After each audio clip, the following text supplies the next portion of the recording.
Hello everyone, welcome back to my channel Simran Rangwani, Quant by Simran. Hope you all are doing good. And आपने जो last part रहे हमारे ratio proportion के और mixture के जो पार्ट रहे उनको बहुत अच्छे से देखा होगा, और वो पार्ट देखे होंगे तो ही आपको ये समझ में आया होगा। कुछ लोग जो हैं अभी वीडियोस नहीं देख रहे हैं क्योंकि SBI क्लर्क मेंस का एग्ज़ाम है, तो जिनका भी एग्ज़ाम है उनको ऑल द बेस्ट और अपना 100% देना है।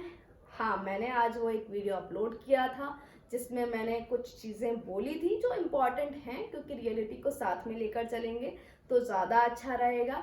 लेकिन इसका मतलब ये नहीं है कि सबको उसी को फॉलो कर लेना है। क्लियर है? क्योंकि हम जो होते हैं कि जिन लोगों ने थोड़ा प्रिपेयर किया भी हुआ है मेंस का, वो भी डिमोटिवेट होके और फिर वापस नहीं, उन लोगों के लिए वो वीडियो बिल्कुल भी नहीं है। वो वीडियो सिर्फ और सिर्फ उन लोगों के लिए जिन्होंने मेंस की बिल्कुल भी प्रिपरेशन नहीं की है, जिन लोगों ने पहले से मेंस के बारे में ज़रा सा भी नहीं पढ़ा था, जिन्होंने बिल्कुल भी उसकी तैयारी नहीं की थी, स्पेसिफिकली उनके लिए है। तो उस वीडियो को ज़रूर देखें जिन लोगों ने प्रिपरेशन नहीं की थी और 4 तारीख को जिनका एग्ज़ाम है। बाकी सबके लिए मेरा जो ब्लेसिंग्स हैं वो हमेशा हैं। ऑल द बेस्ट, अपना 100% देना, और जिन लोगों की प्रिपरेशन नहीं भी है वो एक्सपीरियंस पर्पस से इसको लें। आपको देखने को मिलेगा कि हाँ पेपर कैसा आता है, किस तरीके के क्वेश्चंस आते हैं, ताकि आगे के जो एग्ज़ाम है उसमें आप और अच्छे से वहाँ पे प्रेजेंट कर पाओ। ये एक आपके लिए बहुत अच्छी बात है कि आपको एक मौका मिल रहा है, तो वहाँ पर आपका फोकस, जिनकी प्रिपरेशन नहीं उनका फोकस ये होना चाहिए, ये देखना कि हाँ किस किस तरीके के सवाल आ रहे हैं, कितने कितने क्वेश्चंस किस किस चैप्टर से ज़्यादा रिलेट कर रहे हैं, किस तरीके के सवाल जो हैं किस फॉर्म में ज़्यादा पूछे जा रहे हैं, तो उस पर ज़्यादा फोकस रखना। बाकी टेंशन लेने की कोई ज़रूरत नहीं है, 100% देके साइड हो जाना है। चलो, लास्ट अपडेट जो मैंने मेरे लास्ट वीडियो में कहा था कि भाई जो मेरा गोल है 1000 सब्सक्राइबर का, उसके लिए करना क्या है। करना ये है कि आप लोगों को जितनी भी मेरी वीडियोस हैं उनको लाइक करना है और नीचे कमेंट में लिखना है सपोर्ट। जिन भी 3 लोगों का चिट निकलेगा जब 1000 सब्सक्राइबर हो जाएंगे उन तक हमारी तरफ से गिव अवे होगा। गिव अवे में क्या होगा वो still we are thinking, will let you know जैसे ही हमारा डिसाइड होता है। वैसे ज़्यादा समय टाइम वेस्ट ना करते हुए डायरेक्टली मूव ऑन करते हैं हमारे आज का जो टॉपिक है। आज जो हम पढ़ने जा रहे हैं वो मिक्सचर का लास्ट पार्ट, और मैं ये कह लूँ कि रेशियो प्रोपोर्शन का लास्ट पार्ट है। इसमें आज हम क्या पढ़ेंगे, एलिगेशन बेस्ड जो क्वेश्चन होते हैं। कुछ मिक्सचर के क्वेश्चन ऐसे होते हैं जिनको एलिगेशन से करना होता है, तो वो क्वेश्चन कैसे होते हैं, कैसे करना होता है, कब एलिगेशन लगाना होता है, वो सारी की सारी चीज़ों को हम अच्छे से ढंग से समझेंगे। इससे रिलेटेड जो क्वेश्चन है मैंने ऑलरेडी हमारा जो टेलीग्राम का चैनल है क्वांट बाय सिमरन, उसमें मैंने अपलोड कर दिए हैं। कुछ लोग जो यूट्यूब के थ्रू डायरेक्टली कनेक्ट होके आ रहे हैं, जो लोग मुझे पहले नहीं जानते थे, तो अगर उनको टेलीग्राम पे ये चैनल नहीं मिल रहा है तो आप कमेंट सेक्शन में लिख सकते हैं और मैं उनको डायरेक्टली वहाँ से लिंक प्रोवाइड कर दूँगी। ओके, तो मैंने जो क्वेश्चन अपलोड किए थे उसमें पहला क्वेश्चन जो मैंने भेजा था, क्वेश्चन के थ्रू ही समझने की कोशिश करेंगे। There are 2 mixture in which milk and water are in the ratio of 2:3 and 3:7 respectively. 2 vessels हैं जिसमें मिल्क टू वाटर का रेशियो क्या है वो दिया हुआ है, तो मैंने कहा सबसे पहले हम मेंशन कर लेते हैं milk to water. Milk to water 2 vessel है, वेसल 1 और वेसल 2। इसमें मिल्क टू वाटर का रेशियो क्या है भाई, 2:3, और इसमें क्या है 3:7। In what ratio should the 2 mixture be mixed to form a new mixture in which the ratio of milk to water is 4:7? Question में कह रहा है कि किस रेशो में इन मिक्सचर्स को मिक्स किया जाए ताकि जो न्यू मिक्सचर बने उसमें मिल्क टू वाटर का जो रेशो है वो 4:7 है। अगर आपको याद हो तो लास्ट लेक्चर में हमने इस चीज़ को क्लेरिफाई किया था, इस चीज़ को समझा था कि अगर हमारे पास 2-3 मिक्सचर हैं और उनको एक पर्टिकुलर रेशो में मिक्स कर दिया जाए तो उसको मिक्स करने पे मिल्क टू वाटर का रेशो क्या बनेगा। अब यहाँ पर इसका रिवर्स फॉर्म है, यहाँ पर उसने बता दिया कि इनको मिक्स करने पे रेशो ये बनेगा, लेकिन हमसे वो पूछ के आ रहा है कि इन क्वांटिटीज को इसका कितना हिस्सा होना चाहिए और इसका कितना जितना हिस्सा होना चाहिए मिक्स करें, और ताकि ऐसा मिक्स करने के बाद क्या बन जाए, मिल्क टू वाटर का जो रेशो है, इन दोनों को मिलाने के बाद मिल्क टू वाटर का जो रेशो है वो क्या बन जाए हमारा 4:7। तो वो हमसे पूछ रहा है कि इसमें से ये जो वेसल 1 और वेसल 2 की जो क्वांटिटीज हम मिक्स करेंगे उसका रेशो क्या है, वो हमसे पूछ रहा है। तो करना क्या है, उसको बिल्कुल आराम से समझने की कोशिश करते हैं। पहली बात तो आप किसी भी एक चीज को सेलेक्ट कर लो। एलिगेशन कैसे लगाना है उस चीज को समझते हैं। कोई भी एक चीज, या तो मैं मिल्क को सेलेक्ट कर लूं या तो मैं वाटर को सेलेक्ट कर लूं। मिल्क को सेलेक्ट करोगे तो भी आपका आंसर आ जाएगा, वाटर को सेलेक्ट करोगे तो भी आपका आंसर आ जाएगा। तो मैं यहाँ पर मिल्क को लेके चलती हूँ। मैंने यहाँ पर वेसल 1, यहाँ पर वेसल 2। इसमें मिल्क टोटल कितने पार्ट है भाई, 5। उसमें से मिल्क कितना पार्ट है, 2, यानी ये 2 बाय कितना है मेरा 5। वेसल 2 में मिल्क, अगर मैंने यहाँ मिल्क को सिलेक्ट किया है तो यहाँ पर भी क्या होना चाहिए, मिल्क होना चाहिए। तो यहाँ मिल्क कितना है, 3 बाय कितना 5। कभी भी दो मिक्सचर को बना के दोनों को मिला के नया मिक्सचर बनता है और उसका भी रेशो कहीं ना कहीं आपको अवेलेबल है, तो आप यहाँ पर एलिगेशन लगा सकते हो। उसमें भी मिल्क कितना है 4, टोटल कितना है 11। यहाँ पर कितना था 3 और 7, यानी कितना था 10। यहाँ पर कितना था 3 बाय कितना 10, और वहां पर कितना है 11। ठीक है, तो ये 2 बाय 5, ये 3 बाय 10 और ये 4 बाय 11। मैंने तीनों की जगह पे क्या लिया है, मिल्क, मिल्क और मिल्क। अब ये फ्रैक्शनल फॉर्म में हम एलिगेशन भी कैसे लगाएं, वैसे तो हम डायरेक्टली माइनस कर देते थे, इसमें से इसको माइनस किया यहाँ लिखा, इसमें से इसको माइनस किया यहाँ लिखा। तो अब इस फ्रैक्शनल फॉर्म में कैसे करें, तो कुछ भी नहीं करना है, आपको एक चीज ध्यान रखनी है कि डिनोमिनेटर में क्या क्या है, 5, 10 और 11।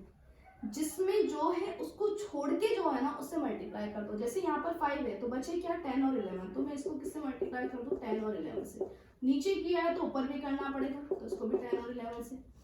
इसको 11 अवेलेबल है तो किससे मल्टीप्लाई करना पड़ेगा, 10 और 5 से, तो इसको भी 10 और 5 से। यहाँ 10 है तो यहाँ पर 5 और 11, यहाँ पे 5 और 11।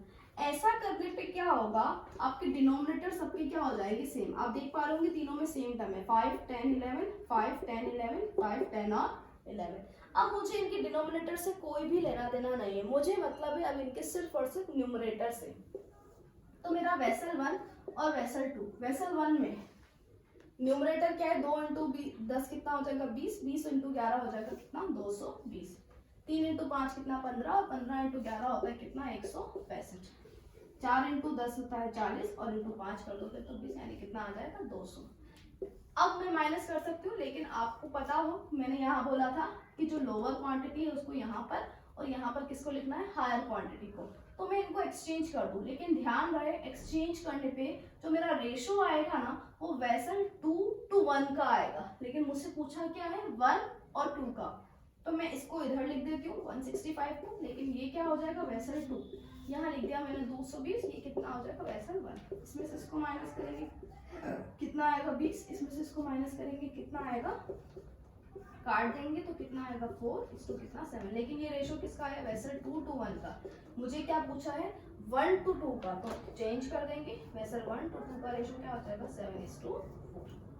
क्या बात समझ में आ रही है, are you getting me? I hope कि आपको समझ में आया होगा कि किस तरह से अप्लाई करना है। तो मिक्सर के कौन से क्वेश्चंस पे हमें लगाना होता है, जब क्वेश्चन इस तरीके का हो कि एक पर्टिकुलर मिक्सचर है उसमें मिल्क टू वाटर का रेशो ये है, दूसरा मिक्सचर है उसमें मिल्क टू वाटर का ये रेशो है, इन दोनों को मिलाने के बाद मिल्क टू वाटर का रेशो ये बन जाता है। तो बताओ किस रेशो में मिलाया गया था इन दोनों क्वांटिटीज को। जब भी ऐसा क्वेश्चन आता है उस केस में हमें यहाँ पर एलिगेशन लगाकर सॉल्व करना होता है, बहुत आसानी से सॉल्व हो जाता है। एक बार सिर्फ इसका एप्लीकेशन आ जाए उसके बाद ऐसे क्वेश्चन की कोई औकात हमारे सामने नहीं होती। आई होप आपको ये क्वेश्चन क्लियर होगा। Okay, let's move on to the next question. Second question के ऊपर move on करते हैं. There are two vessels in which the mixture of milk to water is 4:3 and 2:3. तो पहले हम लिख लें milk to water vessel 1 में कितना है 4:3 और vessel 2 में कितना है 2:3. If they are in which ratio should the mixture be mixed? So the mixture formed is in the ratio of half milk and half water. half milk and half water यानी इन दोनों को vessel 2 और vessel 2 में mixer को मिलाने के बाद milk to water का रेशो क्या होना चाहिए, 1:1, हाफ मिल्क हाफ वाटर, यानी आधा आधा होना चाहिए। कुछ नहीं, क्वेश्चन पढ़ के पता लग गया है कि कहीं ना कहीं हमसे वो क्या पूछ रहा है कि इसमें से कितनी क्वांटिटी और इसमें से कितनी क्वांटिटी। कुछ नहीं करना है, एक चीज को सेलेक्ट कर ले। अब आपको क्लेरिफाई हो इसलिए मैं वाटर सेलेक्ट करके देख ले, वो भी करके बता देती हूँ। वाटर कितना है भाई 3, बाय टोटल कितना है 7। ये वेसल 1, वेसल 2 3, बाय कितना है यहाँ पर 5, यहाँ पर कितना होगा 1 बाय कितना 2। मल्टीप्लिकेशन मैंने बताया था, बिल्कुल कोई भी कुछ भी और कुछ भी कहे, किसी से कोई लेना देना नहीं है। जो मैंने बताया उसको फॉलो करो, यहाँ पर कहीं गलती नहीं होगी। तो इसको मैं किससे मल्टीप्लाई करूँ 2 और 5 से, इसको भी 2 और 5 से। इसको किससे मल्टीप्लाई करें 7 और 2 से, 7 और 2 से। इसको किससे करें 7 और 5 से। अब मुझे किसी से कुछ लेना देना नहीं है, डिनोमिनेटर से कुछ लेना देना नहीं है, सिर्फ न्यूमरेटर से मतलब है। तो वेसल 1 3 इंटू 2 कितना होता है 6, 6 इंटू 5 कितना होता है 30। वेसल 2 3 इंटू 7 कितना होता है 21, 21 इंटू 2 होता है कितना 42। वेसल 3 7 इंटू 5 कितना होता है 35। अब इसमें ऑलरेडी ये छोटी और ये बड़ी है, तो मुझे इधर एक्सचेंज करने की जरूरत नहीं, और जो रेशो आएगा वो फर्स्ट टू सेकेंड का ही आएगा। इसमें से इसको माइनस कर देंगे कितना आएगा 7, इसमें से इसको माइनस कर देंगे कितना आएगा 5। मेरा आंसर आ गया 7:5। समझ में आ रही है बात? Are you getting me? Clear है? आई होप आपको समझ में आया होगा कि कौन से क्वेश्चंस जो होते हैं उस पर एलिगेशन लगता है, और एलिगेशन लगता कैसे है वो भी आपको क्लियर होगा। अब एक क्वेश्चन ऐसा है जिसको लेके बच्चे कंफ्यूज होते हैं। एक ये क्वेश्चन जो मैंने बताया और एक अब जो मैं बताने वाली हूँ, उन दोनों क्वेश्चन में कंफ्यूज हो जाते हैं कि किस पे एलिगेशन लगाएं और किस पे एलिगेशन नहीं लगाएं, इसलिए मैंने उसको भी साथ में लिया है। थर्ड जो क्वेश्चन है हमारा, उसके बारे में बात करते हैं।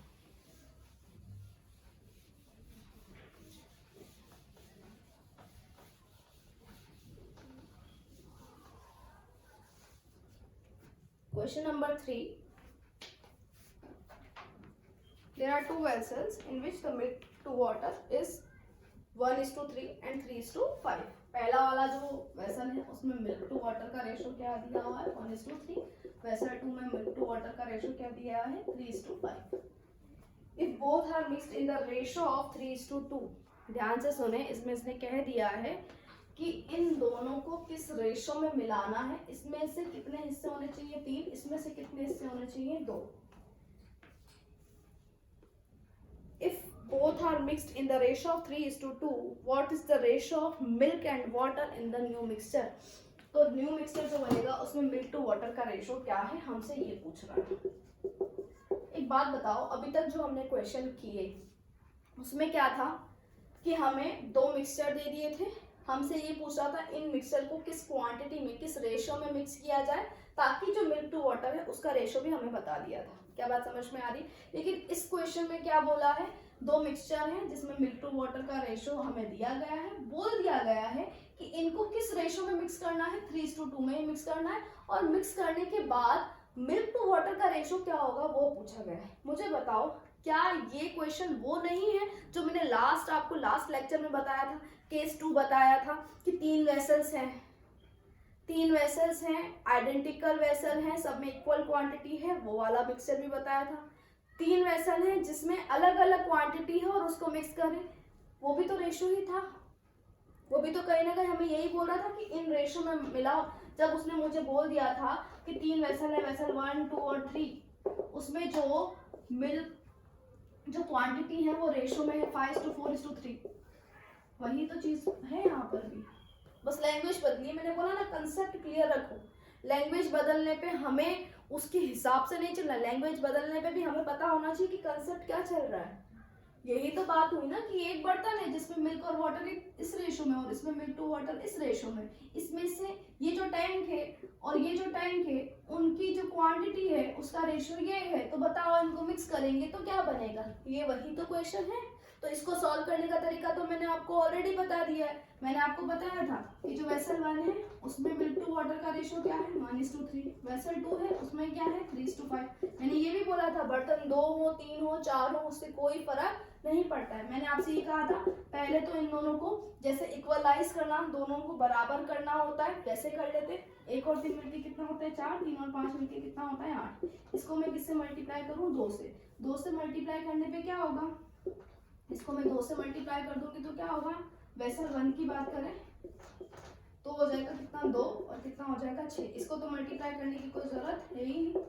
अब ये दोनों मिलके 8 और 8 तो हो गए, लेकिन अब इसको किस रेशो में मिक्स करने की बात कर रहा है, 3:2 में। तो मैं इसको किससे मल्टीप्लाई कर दूं, 3 से, और इसको किससे मल्टीप्लाई कर दूं, 2 से। तो मैं इसको किससे मल्टीप्लाई करूं, 3 से, और इसको किससे करूं, 2 से।